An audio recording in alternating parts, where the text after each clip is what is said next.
मौसी प्रणाम। खुश रह बेटा। मम्मी कहाँ बड़ी? पापा पापा मौसी आई है। मौसी आई है?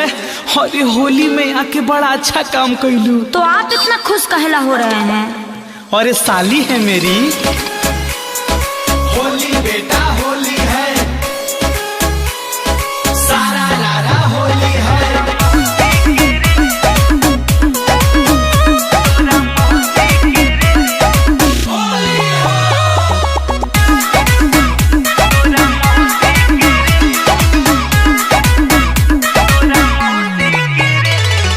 होलिया में दिल तोहर गिल रहता, मेहर खातिर अपना न फील रहता।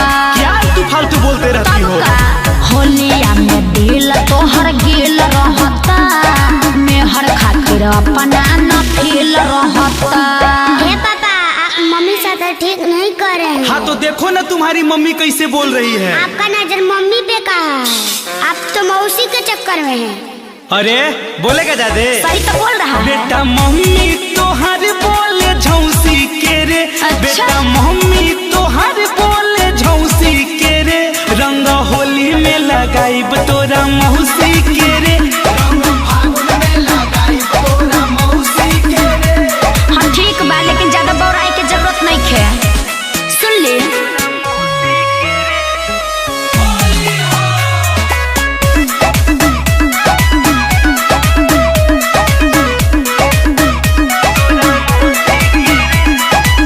हमारा हाथे क्या पुआ लागे न ठीक, रहन तोहारा सुन बाटे ननी। अरे ऐसा नहीं है। तो कैसा है? रस रसदार रसगुल्ला भइल। बेटा मौसी तोहार गुलगुल्ला भइल।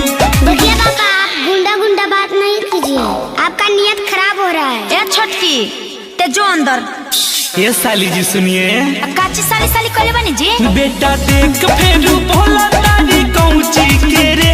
बेटा देख फेरू भोला तारी कौची के रे। रंग होली में लगाइब तोरा मौसी के रे। रंग फागुन में लगाई तोरा मौसी के रे। हाँ हाँ सब समझता नहीं, पिछले होली से नजर गड़ाइले बड़ा बहिन को हमारा। म्यूजिक बाय रविराज देवा।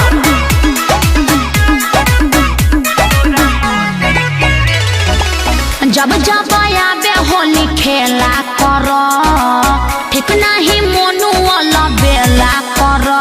क्या पापा जी आप नाम हंसवाइएगा?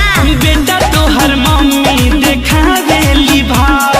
मौसी करेली सीधा दिल पे घाव।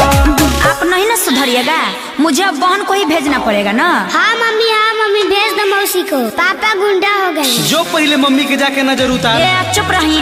तोरी फेंक जाके चूल्हा में औछी के रे। तोरी फेंक जाके चूल्हा में औछी के रे। रंग होली में लगाइब तोरा मौसी के रे।